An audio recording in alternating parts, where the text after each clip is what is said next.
नमस्कार, मैं हूं आपके साथ सरगम पंत और आप सभी का स्वागत है हमारी खास पेशकश गुरु मंत्र में। और आज हमारे साथ है देश के सबसे बड़े गुरु एस्ट्रो साइंटिस्ट जी वशिष्ठ जी। आपका बहुत बहुत स्वागत है गुरुदेव। दाता खुशियां दे, सुख बख्शे।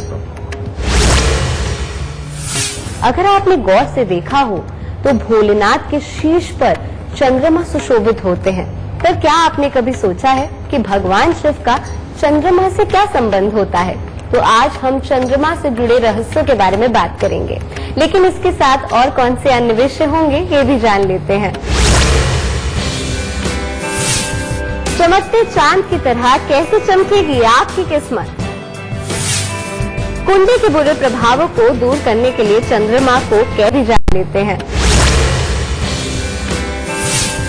चमकते चांद की तरह कैसे चमकेगी आपकी किस्मत? कुंडली के बुरे प्रभावों को दूर करने के लिए चंद्रमा को कैसे करें मजबूत? जीवन में आने वाले संकटों को कैसे रोकेगा चंद्रमा? क्या चंद्रमा की वजह से आपकी सफलता रुकी हुई है? आज जानेंगे उपाय। गुरुदेव, आज हमारा जो स्पेशल एपिसोड है वो चंद्रमा पे है, तो शुरुआत भी चंद्रमा से ही कर लेते हैं कि चंद्रमा का हमारी कुंडली से क्या संबंध होता है। बेटा, हिंदुस्तान में जो भी बसता है वो सनातनी है, और जो सनातनी है वो भोलेनाथ, उसका स्वरूप, उसकी कृपा, उसकी सोच, उसके कर्म से दूर रह ही नहीं सकता। आप भोलेनाथ का जब स्वरूप देखते हैं तो आप क्या देखते हो कि एक ऐसा भगवान सामने बैठे हुए हैं जिन्होंने कोई सोने चांदी के वस्त्र नहीं धारण किए हुए, हाथों में अंगूठियां नहीं है, शस्त्र के नाम पे साइड पे एक भाला तो जरूर रखा हुआ है, त्रिशूल जरूर रखा हुआ है, लेकिन और कुछ नहीं। लेकिन उनके गले के अंदर सर्पों की माला है, कंठ नीला है, जटा है, जटा से गंगा मैया बह रही है, समझ गए, और चंद्रमा सर पे विराजमान है। अब चाहे गंगा मैया हो वो भी चंद्रमा है, और चंद्रमा स्वयं जो कुछ कलाओं के हैं वो उनके मस्तक पे वो विराजमान है।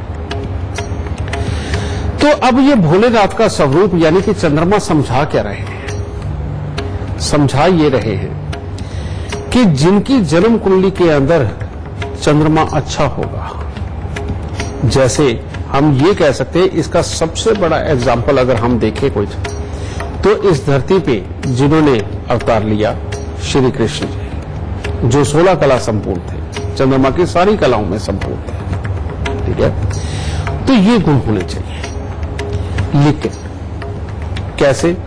अब जो घर का बड़ा होता है बेटा, वो अगर भोलेनाथ के रूप में रहे, चंद्रमा को अच्छा बना करके चले, तो गृहस्थी बहुत ही बढ़िया चलती है। कैसे? इसका मैं आपको खुलासा करता हूं। जैसे भोलेनाथ का स्वरूप है, आप देखो उनके गले के अंदर सर्प विराजमान है। इसका मतलब क्या है? इसका मतलब ये है कि गृहस्थी में रहते हुए दुनियादारी की मुसीबत, परिवार के अंदर किसी ने किसी को कुछ कह दिया, किसी की बात किसी को बुरी लग गई, किसी का कुछ हो गया, वो किसी का कुछ थोड़ा लालच नजर आता है कि नहीं ये चीज मुझे मिलनी चाहिए, किसी का ये त्याग नजर आता है। इन सारी चीजों को जब सुनता है ना इंसान, तो ऐसे लगता है कि मेरे गले में सांप पड़ गए। घर के बड़े का ये हाल होता है, समझे? तो वहां पर ये स्वरूप ये समझाता है कि ये बातें, ये सर्प रूपी बातें तुम्हारे आसपास तो मंडराती रहेंगी, लेकिन अपने कंठ को सदा नीला रखना। यानी कि कोई भी ऐसे कड़वे शब्द, बुरे शब्द अपने मुंह से मत निकालना। बुरी बात जो आसपास के माहौल में हो गई, उसके अनुसार कई बार बहुत कड़वा बोलने को मन करता है, लेकिन वो कड़वी बात आपके कंठ तक आते आते अटक जाए, लेकिन बाहर ना आए, वरना गृहस्थी टूट जाएगी, खराब होगी, रिश्ते खराब होंगे। क्योंकि मान लो आसपास में आपका ही भाई बहन, आप ही का कोई बच्चा, आप ही का कोई रिश्तेदार किसी लालच में वश आपको तरह तरह की कहानियां बना करके सुना रहा है और वो समझ नहीं पा रहा, उस वक्त में बहुत आवेश आता है, समझे? लेकिन उस वक्त में ही सहनशीलता अपनाना, समझे? इसी को कहा गया कि भोलेनाथ ने कंठ में विष रखा हुआ है। तो जो घर का आपका बड़ा है या जो भी ये लोग एपिसोड देख रहे हैं घर के अगर बड़े हैं, उनको सदा अपने कंठ में विष रखना चाहिए। समझ गए? फिर जो घर का बड़ा होता है वो घर वालों की जरूरतों को पूरा करता है। वो अपने बच्चों की फीसों को, उनकी जरूरतों को पूरा करेगा। रिश्तेदारी के अंदर खर्च होने वाले जो पैसे हैं उनका ख्याल रखेगा। कहीं बहनों की, बुआओं के यहाँ शादियां आ गई, वहां पर बच्चों के लिए कुछ ना कुछ देना और बिरादरी में अपनी इज्जत को उठाने के लिए, अपनी इज्जत को बनाए रखने के लिए वहां के खर्चे करेगा। समाज में कोई सामाजिक काम हो रहे, भंडारे हो गए, उनमें कंट्रीब्यूट करने के लिए कुछ ना कुछ खर्चे करने पड़ेंगे। यानी कि अपने लिए नए कपड़े भले ही ना सिलवाए, लेकिन दुनियादारी के अंदर इज्जत कायम रखेगा। इसलिए जैसे सादे पहन रहा पहन लेता हो, ऐसा बड़ा होता है घर का। फिर तीसरी बात, ये जो एक तरफ तो चंद्रमा स्थिर है और दूसरी तरफ चंद्रमा गंगा के रूप में बह रहा है, इसका क्या मतलब है? इसका मतलब यह है कि हर वक्त दिमाग को ठंडा रख के आपको, अभी अगर बेटे के बारे में सोच रहे हो तो थोड़ी देर बाद बेटी के बारे में सोचना, जब बेटी के बारे में सोच के हटे तो उसकी बुआ के बारे में सोचना, जब वहां से सोचो तो अपने भाई बहनों के बारे में, फिर भाइयों के बारे में वो सोचना, फिर समाज के बारे में सोचना। आज जहां जहां होके आए हो, पिछले दिनों के अंदर जो मोहल्ले में घटनाएं घटी हुई है, आपके शहर में हुई है, राजनीति में, उनको भी सब कुछ सोच सोच के अपने दिमाग के अंदर चंद्रमा यानी कि जो अच्छी बुद्धि का मालिक है उनके अनुसार अपने दिमाग के अंदर ही डिसीजन करके रखो और जरूरत पड़ने पे उसे फिर अपने विचार के रूप में गंगा की धारा को बाहर निकालो। समझ गए? और जो कि बाहर आए तो वो शीतल जल जैसी हो, ताकि आपके विचार शीतल जल की तरह होने चाहिए, गंगा मैया के जल की तरह होने चाहिए, कि उसका जो सामने वाले अनुभव या अनुभूति करे, बेटा जब महसूस करे तो उनको ऐसा लगे कि इस आदमी ने बिल्कुल सही बोला और बिल्कुल तोल के बात बोली और इसमें किसी का अहित नहीं है, किसी का दुख नहीं है, ये आदमी बहुत अच्छा है। तो बेटा ये होते हैं चंद्रमा। और हर घर के बड़े को भोलेनाथ के स्वरूप में ही रहना चाहिए, वो चाहे हिंदू है, मुस्लिम है, सिख है, ईसाई है, जैनी है, बुद्धिज्म, कोई हो। और इसीलिए भोलेनाथ का स्वरूप सबके लिए है। समझे? और हमारी जात बिरादरियां अलग हो सकती हैं बेटा, लेकिन अगर देखा जाए घर के अंदर बड़े तो एक ही तरह के होते हैं ना, ठीक है ना, जो सबको माफ करते हैं, सबको चलाते हैं और सबके लिए सही फैसले लेते हैं। ठीक इसी तरह से चंद्रमा की बाकी सारी नेचर है। चंद्रमा अच्छा होने का स्वरूप तो मैंने आपको दे दिया कि ये भोलेनाथ का स्वरूप है, लेकिन जब ये खराब होते हैं तो क्या होते हैं? इसके बिल्कुल विपरीत होते हैं। बिल्कुल विपरीत कैसे? ऐसे इंसान की सोच विचार में धैर्य नहीं होता, उनको सब कुछ जल्दी जल्दी चाहिए और उड़ते उड़ते चलते हैं। जिस चीज के बारे में पूरा सीखा नहीं हुआ था उनको कहते हैं हाँ हमें आती है, करने जाते हैं तो फेल होकर के पैसा गवा के आते हैं, कमा के नहीं आते। कई बच्चे आपने देखे होंगे कि अपने घर वालों के कितनी जगह पैसा लगा करके कितनी जगह बेकार कर देते हैं, वो क्या होता है? वो चंद्रमा की खराबी। समझे? कई बच्चे आपने देखे होंगे, शुरुआत में तो माँ बाप भी, आजकल के मॉडर्न जमाने के माँ बाप है, इन बातों से खुश हो जाते हैं कि अपने बच्चे के संबंध, कभी ये गर्लफ्रेंड बना रहा है, कभी वो दूसरी दोस्त बन रही है, कभी तीसरी दोस्त बन रही है। ये जिनकी स्थिर बुद्धि नहीं होती ना बेटा, इनका चंद्रमा खराब होता है। और यहीं से आपको अंदाजा लगा लेना चाहिए कि भविष्य के अंदर ये बहुत नुकसान करने वाला है। अभी इसकी बातों पे खुश मत होइए, इसको रोकिए। समझिए? चौथा, जो बच्चा पढ़ तो रहा नहीं और अभी कह रहा है मैं कमाऊंगा, मेरे तो फलाने दोस्त ने ये वेंचर शुरू किया है, मेरे फलाने दोस्त ने ये काम शुरू किया है, मेरे फलाने दोस्त के पापा ये कर रहे हैं, अगर उनके साथ मैं पैसे लगा दूंगा तो ये कमा जाऊंगा। ये जितने कर्म है ना बेटा, समय से पहले ही करने की जो बच्चा सोचता है बेटा, ये सब चंद्रमा खराबी के। और चंद्रमा अगर खराब हो गया, इस तरफ तो ये देता ही है, रिश्तेदारी के अंदर माँ, मौसी, मामा, इनके भाग्य को भी बिगाड़ देता है ये चंद्रमा अगर खराब हो तो। ऐसे बच्चे की गाड़ी का एक्सीडेंट भी बार बार होता है, बार बार खरोंचें लगती है। आप उसे नई कार या बाइक लेकर के देख लीजिए, उसके बावजूद उसे खरोंच लगना, आए दिन खराब होना, कुछ ना कुछ खराबी उसके अंदर वो बन के रहेगी। जिनका चंद्रमा खराब हो जाता है, बेटा उनकी प्रॉपर्टी के सुख उनको जीवन में नहीं मिल पाते। बाप ने चाहे अरबों रुपए की प्रॉपर्टी बनाई हो, अगर उसका चंद्रमा अच्छा है, लेकिन बेटे का अगर खराब हो गया तो ऐसी अवस्था के अंदर उस प्रॉपर्टी को संभालना कैसे है, उससे जो फायदा आ रहा है उससे लगातार वो फायदा बना के कैसे रखना है, ये बच्चे की समझ में नहीं आता। बच्चा फिर बाप के खिलाफ एक ऐसी प्लानिंग करता है कि अच्छा ये बेच देंगे तो वहां लगा देंगे, अरे वहां किराएदार रखे हुए हैं उनसे क्या मिलना है, वहां पर हम ये गोदाम बनाते हैं या ये चीज करते हैं तो उससे ये हो जाएगा। इस तरह के डिफरेंसेस ऑफ ओपिनियन आपस में खड़ी रहती है, समझ गए। और ऐसा बच्चा हमेशा पैसा लगाने के बारे में सोचता है, बिना लगाए कमाया कैसे जाए उसकी समझ ही नहीं होती, धैर्य नहीं होता। आपने देखा होगा कई लोग इतने कंजूस होते हैं कि अमीर होने के बावजूद 2-2 रुपए बचाते हैं, और एक गरीब सा किराएदार अगर उन्होंने कोई रखा भी हुआ है तो उसके यहां भी किराया मांगने जाते तो उसकी चाय जरूर पी के आते हैं, समझ गए, और बार बार उसको मजबूर कर देते हैं पैसा देने के लिए, धैर्य के साथ ही करते हैं। ये कंजूसी तो है, लेकिन ये चंद्रमा का अच्छापन भी है, समझे। लेकिन इसके विपरीत जिनका भी चंद्रमा खराब होता है, बेटा अगर वो घर पे कार खरीद के लाए हैं तो जब तक वो पूरी रिश्तेदारी को दिखा नहीं देते उन्हें चैन नहीं पड़ता। अगर उन्होंने घर नया बनाया है और उसके इंटीरियर पे कुछ खास करवाया है, जब तक पूरे मोहल्ले पड़ोस दोस्तों को बुला करके पार्टी दे करके अपना पैसा गवा करके उनसे वाह नहीं करवा लेते, उनको चैन नहीं आता। और अपने आप को बड़ा दिखाने के लिए, अपने आप को मेहनती दिखाने के लिए, अपने आप को अमीर दिखाने के लिए सारे चाले कर मारते हैं, जेब में भले टका बचे ना बचे, समझिए। चंद्रमा पूरी तरह से खराब हो जाए तो ऐसी अवस्था के अंदर इंसान जितने शनि के काम करता है, चाहे रोड बनाने के, चाहे मकान बनाने के, चाहे मशीनरी चलाने के, चाहे गाड़ी टैक्सी चलाने के, काली वस्तुओं के काम किसी भी तरह के हो, बेटा लोहा और काला रंग और लेबर से करवाने वाले काम इनकी जिंदगी में जहर बन जाते हैं। और ये ऐसे किसी भी काम में जाते हैं, उसी में नुकसान, उसी में नुकसान, उसी में नुकसान, यही सब कुछ चलता रहता है, ठीक है। और ऐसे इंसान की मां या तो देवता होते हुए भी बेटा बहुत दुख पाएगी, कारण कुछ भी हो सकते जीवन में, या उसके दिमाग यानी कि ऐसे बच्चे की मां के दिमाग के कारण घर वाले दुख पाएंगे, उनके स्वभाव की वजह से दुख पाएंगे। और वो भी नहीं तो ऐसी मां शारीरिक कष्ट बहुत पाती है। तीनों में से कुछ भी हो सकता है, कारण एक ही होता है कि चंद्रमा पीड़ित है, अलग अलग जगह पे ये अलग अलग सीन बनाते हैं, ठीक है।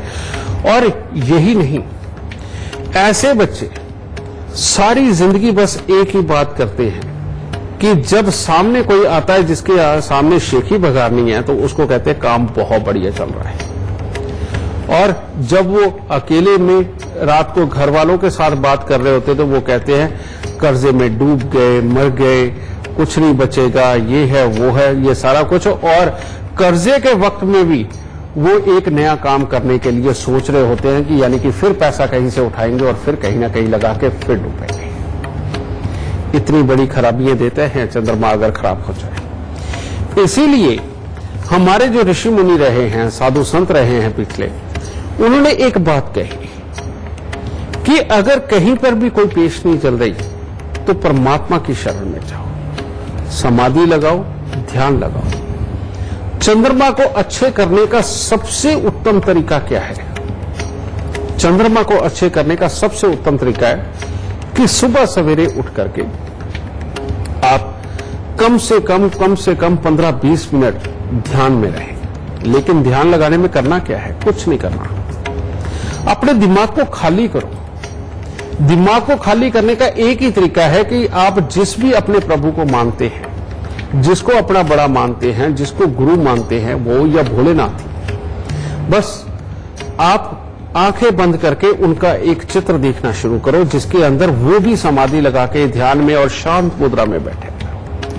बस ये देखना शुरू करो और सीधे वहां पर ध्यान केंद्रित रखो और 15-20 मिनट ऐसे ही ध्यान को रखो। और जब उठने लगो तो आप इमेजिन करो कि वो आपको आशीर्वाद दे रहे हैं और कार्यों के अंदर कामयाबी का एक तरह का आशीर्वाद दे रहे हैं, समझ गए? इस तरह का आशीर्वाद लेकर के उठो और उसके बाद धीरे धीरे करके सबसे पहले ये सोचो कि कल मेरे से कौन से गलत काम हो गए जो मुझे आज नहीं करने, किसमें मैंने झूठ बोला, किसमें मैंने दिखावा किया, मुझे इन चीजों से बचना कैसे, सबसे पहले ये सोचो। और दूसरा ये सोचो कि आज मुझे किस कर्म पे निकलना है, किस काम के ऊपर निकलना है जिसको मैं दिखावा किए बिना और झूठ बोले बिना मैं करके आऊंगा, और जो लीगल तरीका बनता उस तरीके से करके आऊंगा। बेटा इतनी सी एक्सरसाइज पहले 15-17 दिन के अंदर ही आपको रिजल्ट दिखा देगी कि चंद्रमा अच्छे होने लगे हैं। समझे? चंद्रमा बुरे हो जाए तो और भी 1000 तरह की मुसीबतें होती हैं। प्रॉपर्टी नहीं बन पाती, घर के अंदर सीलन आती है, घर को कितना भी अच्छा बनाने लगो कोई ना कोई टूट फूट निकल ही जाती है, कुछ ना कुछ खराब हुआ रहता है। समझे? और गृहस्थी के अंदर भी कलेश, किचकिचबाजी, दवाइयों के दौर, ये सब आम होते हैं। और ऐसी अवस्था हो जाए तो बेटा सबसे उत्तम उपाय, इससे फंसे हुए पैसे भी निकल करके आते हैं। ये भी मैं आपको बताऊं कि अगर कहीं आपके पैसे मर गए कहीं या फंस गए कहीं तो वो भी निकल के आते हैं। और वो उपाय क्या है? ये अवस्था हो जाए तो बेटा सबसे उत्तम उपाय, इससे फंसे हुए पैसे भी निकल करके आते हैं। ये भी मैं आपको बताऊं कि अगर कहीं आपके पैसे मर गए कहीं या फंस गए कहीं तो वो भी निकल के आते हैं। और वो उपाय क्या है? एक स्टील की कटोरी लीजिए, 43 स्टील की कटोरियां लेनी है आपने, और अनार लीजिए, अनार का एक छिलका उतारिए, सारे उसके दाने अलग कर दीजिए, उस एक ही छिलके के छोटे छोटे काट के 84 टुकड़े काट दीजिए, काट के उस स्टील की कटोरी में डाल के उसको दूध के साथ भर के अपने सिराने रख लीजिए। और सुबह उठ करके मंदिर के अंदर जो पीपल लगा हुआ हो उसके अंदर कटोरी सहित रखाइए और प्रणाम करके आइए और मंशा ये मांग के आइए भोलेनाथ से कि भोलेनाथ मेरे घर में सुख शांति समृद्धि लाना, मेरे कार्यों में बरकतें लाना, मुझे वाहन प्रॉपर्टी का सुख देना। और अगर कहीं पैसे अटके तो बेटा उसका नाम लेके ये भी कह सकते हो कि प्रभु हमारे पैसे वापस दिलाओ। ठीक है? आप इतना सा करके देखिए, भोलेनाथ की पूरी कृपा होगी। लेकिन जब तक ये दिखावे की लाइफ आपके जीवन में चल रही है, जब तक ये झूठ मूठ का बड़ा रईस बनने की आपके अंदर आदत चल रही है, स्वयं भोलेनाथ ही आपको अमीर नहीं बनाने वाले, क्योंकि चंद्रमा खराब है। अमीर बनेगा ही वही जो इन सारे चक्र से निकल जाएगा और सात्विक और सहजता की बुद्धि से अपने कामों का जब निपटारा करने लगेगा, तब इंसान अमीर बनेगा। और दिखावे में तो पल्ले पल्ले से जाना है बेटा, कुछ आना तो है नहीं। तो इसीलिए इस दुनिया के अंदर जितने चोर हैं, ठग हैं, दिखावा करते हैं, बातों के जाल में उलझा करके पैसे कमाते हैं, बेटा आज तक किसी को अमीर देखा है क्या? कोई नहीं बनते, बस यही करते हुए जीवन गुजार देते हैं। तो इसीलिए यहीं से शुरुआत करो, अपने आप को अमीर बनाओ, भोलेनाथ की कृपा पाओ, लेकिन मानसिकता अच्छे वाली रखिए। खुश रहना। इससे पहले आगे बढ़े गुरुदेव, हमारे साथ एक लाइव वीडियो कॉलर जुड़ गई हैं, हमारे साथ सिमी जुड़ी हुई हैं। नमस्कार गुरुजी, मेरा नाम सिमी है, मैं दिल्ली से बात कर रही हूँ। मैं अपनी कज़न दिवांशी के बारे में जानना चाहती हूँ, जिसकी जन्म तिथि 5 अक्टूबर 2006 है, रात 9:47 पे, जन्म स्थान दिल्ली है। मुझे इसके कैरियर, स्टडी और फ्यूचर के बारे में जानना है। बेटा जिस बच्चे की तुमने डेट ऑफ बर्थ दी है, इसकी कुंडली के अंदर चंद्रमा पूरी तरह से पीड़ित है। और जब चंद्रमा पूरी तरह से पीड़ित होता है तो ये एक तो घर के अंदर की सुख शांति समृद्धि इसके लिए खराबी कहला देता है। ऊपर से शनिदेव की दृष्टि सूर्य के ऊपर पड़ रही है, जो पिता को आए दिन दुख तकलीफें या उनके सुख में ही कमी कुछ न कुछ ये पैदा करता है। फिर ऊपर से शुक्र केतु का मेल चौथे घर के अंदर बैठा हुआ, घर की मन की सुख शांति का खराब होना और शादी के बाद मैरिड लाइफ के सुखों के लिए भी दिक्कतें बनना, ये चीज। फिर यही शुक्र केतु की दृष्टि चंद्रमा के ऊपर, बेटा ये अपने आपको पढ़ने भी ढंग से नहीं देता और कुछ ढंग से करने भी नहीं देता। लेकिन इसकी कुंडली के अंदर सूर्य, बुध और मंगल की युति कहते हैं कि ऐसा इंसान जो भी काम करेगा पूरे जोर से करेगा, चाहे वो अच्छा करे चाहे वो बुरा करे। तो ऐसी अवस्था के अंदर अगर हम इसके शुरुआत में थोड़े से उपाय करके चले तो इसके पास से सारे ऐसे काम होंगे जो कि बहुत अच्छे पे रहे और जीवन के अंदर ये अच्छा नाम भी कमा सके, क्योंकि काम करने की ताकत बहुत है। किसी भी चीज को सोच लिया तो उसके लिए कुछ भी कर जाने की ताकत है इसमें। तो ऐसी अवस्था के अंदर कहीं इस खराब शनि की ना चले, इसके लिए शनि के उपाय तो सारी उम्र के हैं इसके। ठीक है, अब करना क्या है? सबसे पहले इसकी कुंडली के अंदर ये चंद्र ग्रहण बना है, तो जब भी चंद्र ग्रहण आए तो उसके लिए बेटा 10 नारियल पूजा वाले और थोड़े से साबुत बादाम लेके जल प्रवाह जरूर करें। एक तो ये उपाय हर चंद्र ग्रहण के मध्य में करना है। दूसरा उपाय बेटा, हर रविवार को लाल झंडा तिकोना गोटा किनारी वाला लेके मंदिर की छत के ऊपर डंडा लगा के उनको वहां पे लगा के आए। और तीसरा, कम से कम 27 शनिवार तवा, चिमटा या अंगीठी इनमें से कोई भी एक चीज लेकर के दान देना। और हर बृहस्पतिवार को बेटा चने की दाल, वो मंदिर के दाना 200 ग्राम दे दो, चाहे 600 ग्राम दे दो। अब इन उपायों से होगा क्या? मैंने जानबूझ के ये लंबे वाले उपाय दिए हैं जो कम से कम साल भर चलाने पड़ेंगे, क्योंकि बच्चा अभी छोटा है। तो अगर ये धीरे धीरे करके भी अपनी काबिलियत सारी अच्छी करके, तो ये बहुत समय है हमारे पास। अगर कोई बड़ा होता तो मैं 43-47 दिन के उपाय देता। ठीक है, इन उपायों से होगा क्या कि शनि और राहु की खराब छटा इसके पास से छट जाएगी। सात्विकता, धैर्य, ये सब कुछ इसके अंदर आ जाएगा और ये अपनी प्रोफेशनल लाइफ की तरफ बहुत अच्छा बढ़ना शुरू होगी। जो कि अगर किसी भी तरह के आप इसे ऐसे कोर्सेज करवाते हैं जिसके अंदर की एयरपोर्ट के ऊपर नौकरी हो, कस्टम विभाग में नौकरी हो, या आप इसे पायलट बनाना चाहे, एयर होस्टेस बनाना चाहे, कुछ भी ऐसा जो जहाजों के साथ इसका डायरेक्ट संबंध हो, नहीं तो जहाजों की इंजीनियरिंग ही इसके लिए वो भी बहुत अच्छा ये हो सकता, क्योंकि पराक्रम में शनि भी है। ठीक है, तो बेटा इस तरह के किसी भी प्रोफेशन में आप इसे डालते हो तो इसके लिए बहुत बेहतर रहेगा। लेकिन जब भी मकान बनेगा, रेनोवेशन होएगी, इसके स्वास्थ्य और इसकी बुद्धि, इसके ऊपर कोई ना कोई असर आएगा। इसीलिए ये तवा, चिमटा, अंगीठी वाला उपाय बेहद जरूरी है। ठीक है, ये उपाय करो, परमात्मा की दया से सब कुछ उत्तम होगा और इसका भविष्य बहुत अच्छा होगा। प्रोफेशनल लाइफ और नौकरी के लिए इसकी कुंडली बहुत बेहतरीन है। खुश रहना। तो चलिए इसी के साथ वक्त हो गया है एक छोटे से ब्रेक का।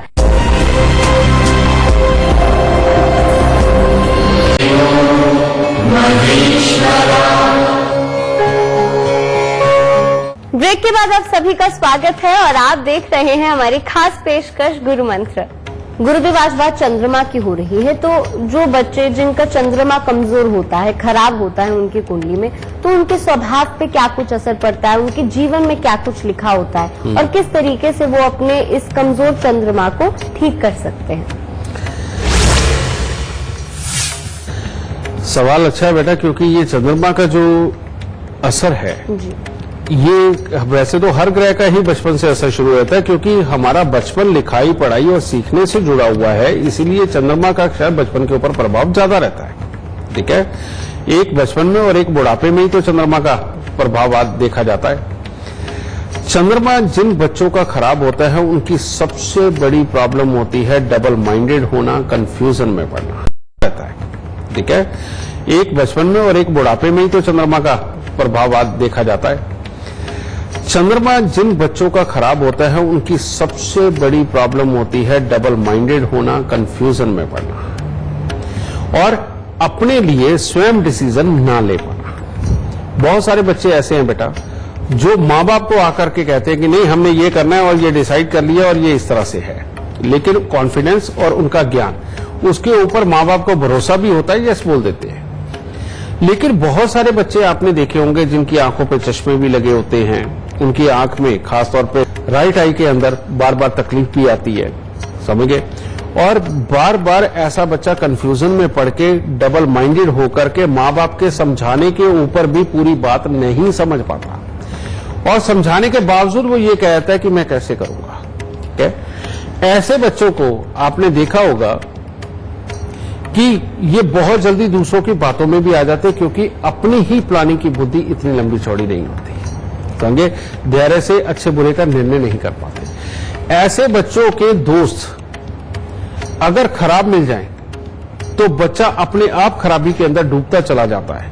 बहुत सारे बच्चे आपने देखे होंगे बचपन के अंदर ही बेटा वो ड्रग्स लेने लग जाते हैं या किसी भी तरह के नशे, बीड़ी सिगरेट के अंदर चले जाते हैं, कई बच्चे शराब पी लेते हैं, ये इन बच्चों को बचा के रखना बहुत जरूरी है जिनका चंद्रमा कमजोर होता है। फिर चंद्रमा जिनका कमजोर होता है उनकी कंसंट्रेशन इतनी कमजोर होती है कि वो जब पढ़ने बैठते हैं तो इधर उधर के कई तरह के विचार उनके दिमाग में आते हैं। वो बच्चा ऊपर बैठ के पढ़ रहा है या अपने घर में चौबारे के ऊपर पढ़ रहा है, लेकिन उसके कान बाहर खेल रहे बच्चों के ऊपर होता है। और बच्चा यहां पढ़ रहा है लेकिन घर के अंदर नीचे क्या चल रहा है उसके ऊपर ध्यान होता है, यानी कि कभी भी वो कंसंट्रेट नहीं कर पाता।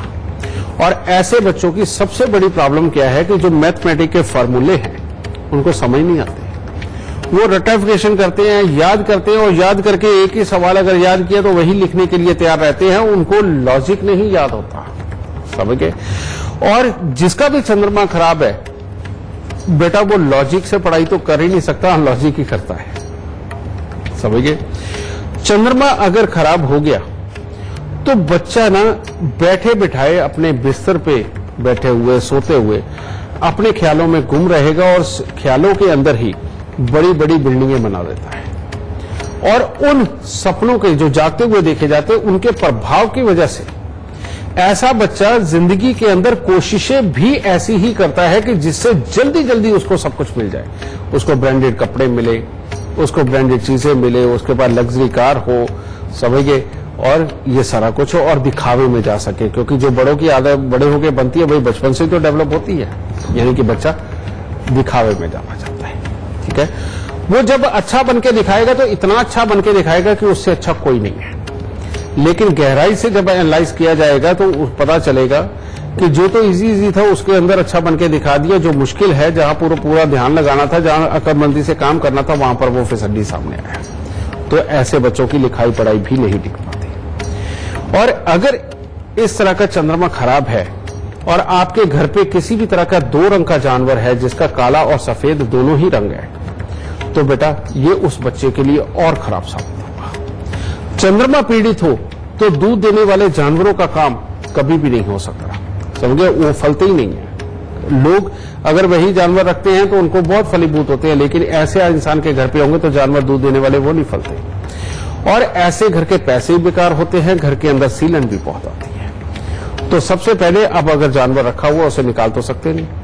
अगर ऐसी अवस्था हो तो ऐसे बच्चे के हाथ से 43 दिन जो माथे के ऊपर किसी जो घर पे जानवर रखा हुआ उसका सफेदपन हो तो उसको 43 दिन काली स्याही के साथ काला करते हैं। एक तो ये उपाय बहुत जरूरी है। दूसरी बात, अगर ये बच्चे को ये दिक्कत चल ही रही है तो 43 दिन लगातार थोड़ी सी काली स्याही जो लिक्विड वाली होती है, इसकी गोलियां भी मिलती है, पानी मिला के लिक्विड कर सकते हो, ये 43 दिन काली स्याही उसके पास से जल प्रवाह करवा दो ताकि ये बुरापन खत्म हो जाए।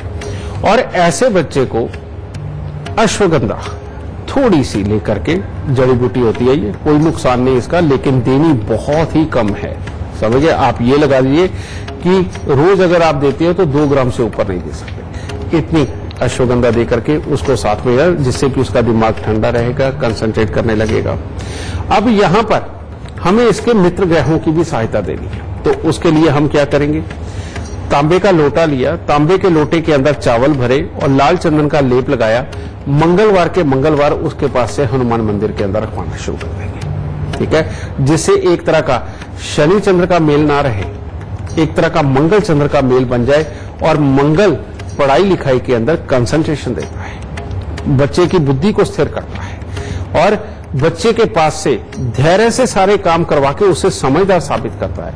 और सबसे उत्तम एक उपाय वो क्या होता है कि चांदी की अंगूठी के अंदर 4-5 रत्ती का मूंगा लगवा करके उस बच्चे को रिंग फिंगर के अंदर पहना दो। इससे बच्चे की पढ़ाई लिखाई, उसकी ग्रोथ बहुत ही अच्छी होगी। और ऐसे बच्चे को खास तौर पे नीले और काले रंग से दूर रखना चाहिए। आप ये करके देखो, बच्चे के अंदर अगर कोई इस तरह के अवगुण भी हैं या उसकी कंसंट्रेशन में प्रॉब्लम है, सब खत्म होकर के बच्चा अपने टारगेट्स को अचीव जरूर करेगा। खुश गुरुदेव, जैसे अभी आपने बताया कि जिन लोगों का चंद्रमा बहुत मजबूत होता है उनको रुपए पैसे की कभी कमी नहीं होती है जिंदगी में, लेकिन हमने ऐसे कई लोगों को देखा है जो कि अर्श से फर्श पे पहुंच जाते हैं रातों रात। तो उन लोगों का तो चंद्रमा खराब हो जाता है, इसीलिए उनकी जिंदगी में इतनी दुख तकलीफें आती है। ये बात तुमने बिल्कुल सत्य कही रजे। इस तरह से खराब करने वाले दो ही ग्रह होते हैं। एक है बुध, जो बिन पैंदे के लोटे की तरह लुढ़क के इंसान को अर्श से फर्श पे ले आता है। लेकिन कई लोगों का तुमने देखा होगा कि पैसा ही लुट जाता है। कैसे? जैसे किसी को प्रॉपर्टी खरीदने के लिए पैसे दिए, लेकिन पैसा चला गया, ना प्रॉपर्टी मिली ना पैसा। कई लोग बिजनेस करने के लिए पार्टनर को पैसे देते हैं और पार्टनर सारे पैसे उसी के लगा के उनको खराब करके बाद में उनका पैसा भी वापस नहीं देता। बहुत सारी दुनिया आपने ऐसी देखी होगी कि अचानक उसको एक इतना मोटा लॉस होता है कि जिनका वो काम करते हैं वो कंपनी ही भाग जाती है और उनका पैसा दिए बिना। लेकिन ये जो सारी खराबियां हैं बेटा, ये सारी खराबी चंद्रमा की दी हुई खराबियां हैं। और इसके बाद में ऐसा इंसान भरोसे पे किसी को पैसा दे, वो नहीं वापस आता। रिश्तेदार को पैसा दे, वो नहीं वापस आता। ये भी सारी चंद्रमा की खराबियां हैं।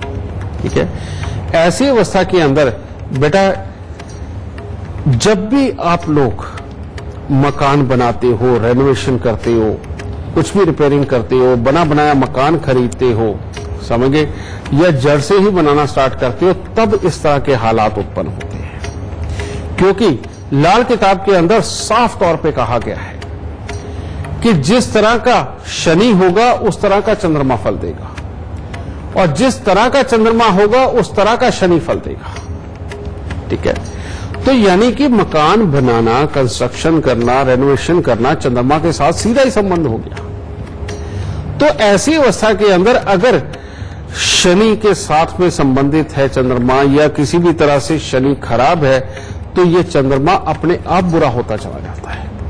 और इसकी एक और बात बनती है कि जब भी इस तरह की खराबी आती है तो इंसान की जुबान में एक कड़वापन, एक तीखापन आता है, जिससे कि सामने वालों को बातें भी बुरी लगती है। आदमी का ओवर कॉन्फिडेंस होना ही उसको डुबो भी देता है, समझे, और बहुत ज्यादा भरोसा करना वो भी डुबो जाता है। तो अगर इस तरह की अवस्था हो चुकी है तो मैं अभी जो अनार की कटोरी वाला उपाय बता के हटाऊं कि 43 दिन एक अनार का छिलका लेकर के उसके 84 टुकड़े काटने छोटे छोटे, और स्टील की कटोरी में डाल के दूध से भर के अपने सराने रखे, और सुबह उठ करके मंदिर के अंदर लगे हुए पीपल के नीचे रख के आए। ऐसे लोगों को ऐसा इलाज जरूर करना चाहिए अगर इस तरह की कोई खराबी जीवन में आ चुकी है जो हमने बताई। लेकिन साथ में शनि के उपाय करने बहुत जरूरी है, और शनि को अच्छा करने के लिए सबसे पहला उपाय करना जरूरी है बजाय उसे निकालने के। शनि तभी अच्छे होते हैं जब कुत्ते और कौओं की सेवा की जाए, भैंस की या भैंसे की सेवा की जाए। तो इसीलिए ये अपने रोजमर्रा के नियम में सेवा कर लीजिए। उसके बाद में शनि के दान कि उड़द साबुत पर सरसों का तेल लगा करके हर शनिवार को दान करना। शनिवार के दिन ही सुबह सवेरे सूर्य उदय से पहले सरसों का तेल अपने शरीर पर मल करके बाद में गुनगुने पानी से स्नान करना। इससे क्या होगा, जोड़ों के अंदर के जो दर्द हैं, जो शरीर के अंदर विकार पैदा हो रहे हैं, गुस्सा जो बढ़ रहा है, इन सब में भी बहुत शांति मिलती है बेटा। इसीलिए शनिवार की सुबह सुबह सूर्य उदय से पहले मालिश करके सूर्य उदय से पहले ही नहाना है बेटा। ये काम करना बहुत जरूरी है। ये बिल्कुल प्रामाणिक उपाय हैं इनके, और ये करने के बाद चंद्र और शनि मिलकर के आपको सुख देंगे और आपकी दौलत को बिगड़ने नहीं देंगे। आज बात चंद्रमा की हो रही है और तमाम सवाल है, लेकिन समय की कमी के कारण जाते जाते गुरुदेव से आज का खास गुरु मंत्र यानी चंद्रमा से संबंधित खास गुरु मंत्र लेते जाते हैं। बेटा बात चंद्रमा की हो रही है, तो चंद्रमा का तो सीधा संबंध हमारे मन से, हमारे ज्ञान से, हमारे धैर्य से और एक स्थिर मानसिकता के साथ में भी है। ये खराब हो तो ये सब खराब भी होता है। आपने देखा होगा बहुत सारे लोग ऐसे हैं जो अपने पे कंट्रोल ही नहीं कर पाते, नशे में चले जाते हैं। समझे, ये चंद्रमा की सबसे बड़ी खराबी है। इसके बारे में भी हमने जिक्र किया था। फिर दूसरी चीज, जिनके चंद्रमा खराब हो जाते हैं वो इंसान उड़ती हुई जिंदगी, दिखावे की जिंदगी उसके अंदर ज्यादा रहता है। कारण ये कि उसकी सहन शक्ति नहीं होती। लेकिन इसके साथ में ही इसके लिए बेटा ये भी कहा जाता है कि जिनका ये चंद्रमा खराब हो, आप उनका टेस्ट करा के देखिए, उनके शरीर के अंदर सल्फर जो हमारे शरीर के लिए बहुत जरूरी होता है, इसकी भी कमी होती है, समझिए। और उन्हीं का चंद्रमा जिनका खराब होता है उनके शरीर में ये कमी बनती है, ठीक है। इसको बेटा सदा अच्छा बना करके रखना बहुत जरूरी है। दूसरी चीज, चंद्रमा की अगर खराबी ज्यादा बढ़ गई तो बहुत सारे बच्चे अपने मन को संभाल ही नहीं पाते, बड़े अव्यवस्थित से जीवन बिताते हैं। उनको जो करने को कहा जाए वो करते तो हैं, लेकिन डरते हुए, घबराते हुए। ये चंद्रमा की बहुत ही बड़ी खराबी है। चंद्रमा खराब हो गया तो राइट आई पे उसके अंदर भी ये कोई ना कोई दिक्कत आ जाएगा, समझे। और चंद्रमा खराब हो गया तो नजर लगातार वीक पे वीक वो होती चली जाएगी, या कॉर्निया की दिक्कत आ जाएगी, समझे, कि कॉर्निया में कोई ना कोई रोग पैदा हो जाते हैं। इसीलिए सबसे पहले आज गुरु मंत्र में कई तरह के मेरे को गुरु मंत्र देने पड़ेंगे। अगर बेटा आंखों के अंदर किसी भी प्रकार की दिक्कत आनी शुरू हो गई और वो लगातार इसके अंदर प्रॉब्लम आती जा रही है और डॉक्टर कह रहा है, दवाई भी दे रहा है, लेकिन उसके बाद वो ठीक नहीं हो रही, तो एक उपाय जरूर करें। और वो क्या है, 43 दिन लगातार सादा पानी नहीं पीना। पानी में ग्लूकोज, चीनी, स्क्वैश, नमक कुछ भी डाल के उसका फ्लेवर चेंज करके पियो। इवन जो सुबह ब्रश करते वक्त में कुल्ला भी करना है ना, तो वो भी भले सोडा मंगवा लो, सोडे के साथ में उसका कुल्ला कर लो, लेकिन सादा पानी 43 दिन तक एक बूंद आपके अंदर नहीं जाना चाहिए। एक तो ये चीज। चंद्रमा अगर खराब है तो सुबह के वक्त में दूध जरूर पियो, लेकिन दूध में या तो हल्दी हो और या दूध में शहद हो, समझिए। देखिए चंद्रमा कितना अच्छा फल देना शुरू करता है, ठीक है। और चंद्रमा अगर आपका खराब है तो सबसे उत्तम उपाय, सोमवार के दिन बेटा चावल बनाइए, उनको उबालिए, उबाल के उसके अंदर चीनी मिक्स करिए या गुड़ की शक्कर मिक्स करो, और ये मिक्स करके बेटा आप जाकर के इसको या तो जल प्रवाह करो, और अगर आप जल प्रवाह नहीं कराना चाहते तो ऐसी अवस्था के अंदर पक्षियों के खाने के लिए एक अलग जगह पे रख दो, ठीक है। इससे भी, क्योंकि इससे बुध बीच में आ जाएगा और चंद्रमा जिस भी ग्रह के साथ मिलकर के कुछ खराब कर रहा होगा उसके लिए अच्छा फल देना शुरू कर देगा, क्योंकि बुध में बहुत बड़ी ताकत है, ठीक है। ये चीज, अगर किसी की प्रॉपर्टी वगैरह लुट रही हो, पैसे लुट रहे हो, तो ऐसे में अनार की कटोरी का आपको उपाय बताया है।